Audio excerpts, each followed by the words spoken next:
This is a simple two-line program I found in Compute Gazette.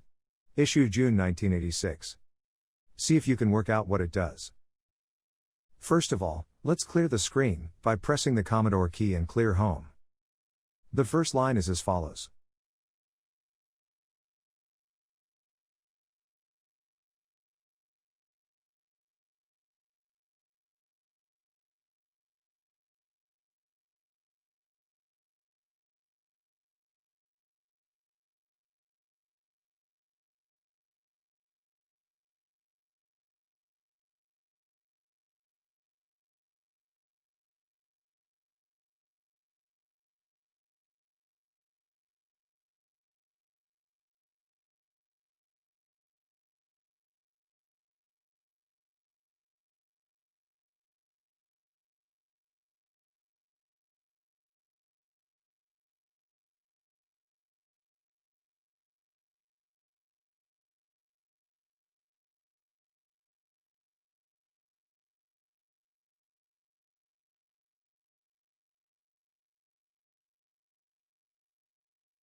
Okay, now that this simple program is done, what will happen when we type in run?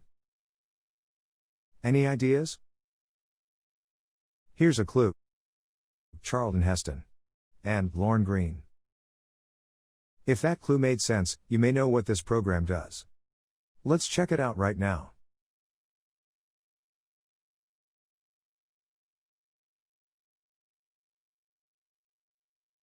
What did you think of this voiceover? How artificial was it? Rate it below from 1, robot, to 5, human.